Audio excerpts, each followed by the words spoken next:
So now that we understand that the optimal solution to the sequence alignment problem has to be only one of three candidates, we're going to be easily able to formulate a recurrence, identify the relevant subproblems, and derive an efficient dynamic programming algorithm for the problem. So here is the culmination of our work on the previous video. We thought about an optimal alignment of some pair of strings x and y, and we noticed that there are three cases for the contents of the final position. Either there's no gaps, or there's a gap on top, or there's a gap on the bottom. In case one, where there's no gaps, xm and yn get matched, and we proved that the induced alignment, which is of the smaller strings x prime and y prime, has to be optimal in its own right. In the second case, where the character little x sub m gets matched with a gap, the induced alignment, this time of x prime and y, has to be optimal in its own right. And in the third case, where little y sub n gets matched with a gap, the induced alignment, now of x and y prime, must be optimal. So one way to think about this kind of assertion is it says that the optimal solution to a problem, to a sequence alignment problem, depends only on the solutions to three different smaller subproblems. One involving x prime and y prime, with characters peeled off of both of the strings, one involving x prime and y, and one involving x and y prime. But in all of the cases, all that we care about are subproblems in which a single character was peeled off from the right from one or both of the strings that we started with. And the situation is very similar to in our previous two examples, weighted independent sets on line graphs and the knapsack problem. In the independent set problem, whenever we only cared about subproblems obtained by plucking off either one or two vertices from the given line graph. So all we ever cared about were prefixes of the original line graph. In the knapsack problem, we got subproblems by plucking off the last item and perhaps also reducing the knapsack capacity by some integral amount.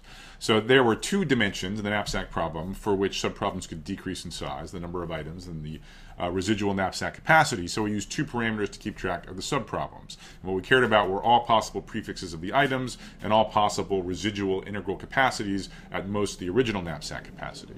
So what's up in the sequence alignment problem? Well, here, subproblems get smaller by plucking a character off of the first string and or the second string. So again, there are two ways in which the subproblem can get smaller, either the first string or the second string. So we'll again use two different parameters, one to figure out how much we've plucked off of the first string, the second one to figure out how much we've plucked off of the second string. But all we care about, the only relevant subproblems, involve prefixes of the two original input strings x and y. That is, the only subproblems that we care about have the form xi, yj, where xi denotes the first I letters of capital X, some prefix of x, and yj denotes some prefix of y, the first j letters of y. So let's now move from the subproblems we're going to use in our dynamic programming algorithm to the recurrence that we're going to use. And the recurrence, really all it does is compile our understanding of the optimal solution and how it depends on the solution to smaller subproblems into an easy-to-use mathematical formula.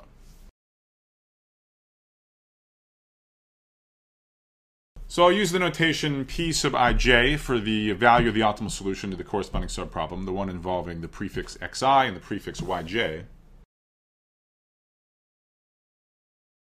And so for a given set of positive values for I and j, what is Pij? Well, there are three possibilities. Case one is where the final position of the optimal alignment doesn't have any gaps. So it matches the final character of x sub I, that is little x sub I, and the final character of the prefix capital Y sub j, that is the character little y sub j. It matches them together and just reuses an optimal alignment for the smaller strings xi minus 1 and yi minus 1. Case 2 is where the last letter of the first string, that is little x sub I, gets matched with a gap. In that case, the penalty of the corresponding alignment is the penalty of a gap plus whatever the optimal alignment is of the first I minus 1 letters of capital X plus the first j letters of capital Y. The symmetrically, case 3, we pay for a gap, and then we pay whatever the optimal alignment is of all of the first I letters of capital X with the first j minus 1 letters of Y. This is the case where the last letter of the second string gets matched with a gap in the final position of the optimal alignment. So we know that the optimal solution has to look like one of these three things. We don't know which. So in the recurrence, we'll just in effect do brute force search among the three outcomes. We just choose the minimum of the three possibilities. So that's the formal recurrence. Its correctness really just follows immediately from the work we already did, understanding what the optimal solution has to look like. So before we state the algorithm where we systematically solve all of the subproblems using this magical formula, let's just make sure we get the edge cases, the base cases where I or j equals 0, correctly sorted out. So specifically, what is the value of p I comma 0, and also it turns out p of 0 comma I, where I here is just some non-negative integer.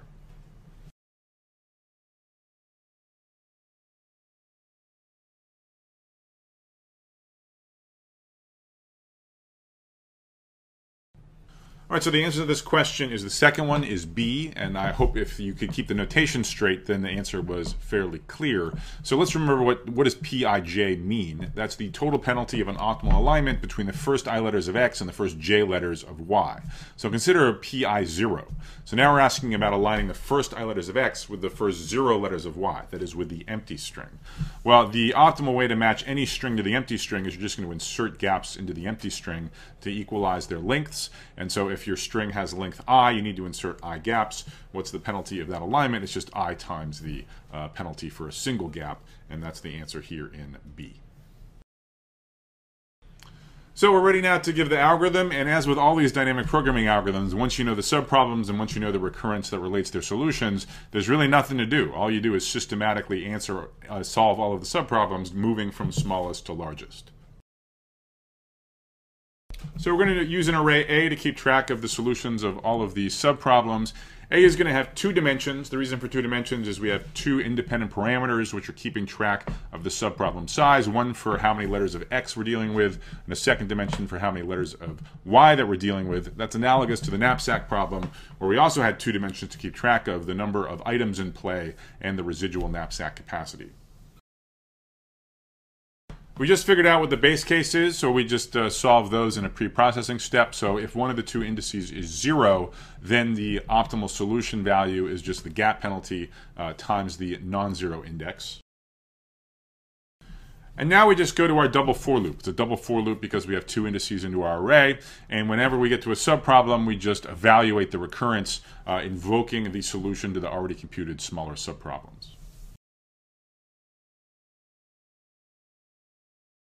So one sanity check you should always apply when you're writing out the code for a dynamic programming algorithm. When you look at the right-hand side of your recurrence, when you look at these purportedly already solved subproblems whose solutions you're using to solve the current subproblem, make sure you have actually already solved those subproblems. So in this case, we're good to go because the indices of the subproblems are only less than the entry that we're filling in right now. So indeed, all three of the relevant subproblems, ai-1j-1, ai-1j, and ai-j-1, they've already been computed in earlier iterations of our double for loop, so they're just hanging out waiting to be looked up in constant time. And as usual, once you've actually figured out the key ingredients for the dynamic programming solution, namely the subproblems and the recurrence, it's pretty much self-evident why the thing's going to work, and it's also self-evident exactly what its running time is going to be. So why is the algorithm correct? That is, why does it terminate with every entry aij equal to the true optimal penalty pij of the corresponding subproblem? Well, this just follows because our recurrence is correct. That's where all the hard work was, and then we're just systematically solving all of the subproblems. So formally, if you like, it would be a proof by induction. So the running time is completely trivial to evaluate. In each iteration of this double for loop, we do a constant amount of work. We just need to look up three things in constant time and make a couple of comparisons. How many for loops are there? Well, m iterations of the outer for loop, n iterations of the inner for loop. So we suffer the product m times n. That is, the running time is proportional to the product of the lengths of the two strings. So depending on the application, you may be content to just have an algorithm compute for you the NW score, the total penalty of an optimal alignment, or perhaps you're actually interested in the alignment itself. And just as we discussed with independent sets and line graphs, by tracing back through the filled-in table, you can indeed reconstruct an optimal solution. So let me just give you the high-level idea of how it works. It's going to follow the same template, and I'll let you think through the details of why this really works in the privacy of your own home. So assume that you've already run the algorithm on the previous slide, that you've filled in all the entries of this 2D array capital A. Now we want to trace back. So where are we going to start tracing back this filled-in table? Well, we're going to start with the problem that we actually care about, namely the largest problem, A of m comma n. That's what we want the alignment for. Now, we know this optimal alignment is one of three candidates. We know there's three possible situations for the contents of the final position of that alignment. Moreover, when we filled in this entry of the table, we explicitly compared the three possibilities to figure out which one was the best.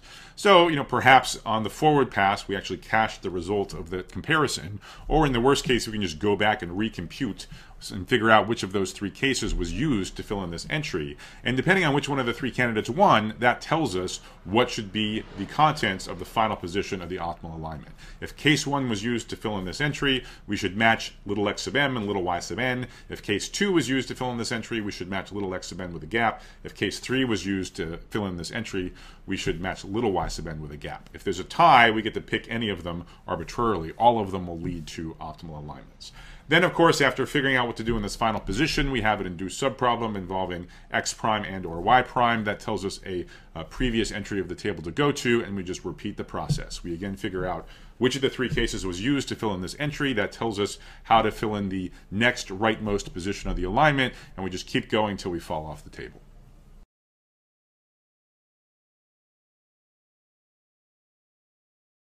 So what do you do when you fall off the table? Well, once one of the indices, I or j, gets all the way down to 0, now you have no choice. So now one of the strings is empty and the other one has some number of symbols. So you should just insert the appropriate number of gaps to equalize the lengths. One thing that's pretty neat is that this traceback procedure is efficient. In fact, it's way more efficient in general than the forward pass. For the forward pass, you have to fill in every single one of the m times n entries. But in this traceback procedure, each time you trace back, one of the two indices at least will get decremented. So that says you're going to complete this traceback in O of m plus n time with an optimal alignment of the original two strings.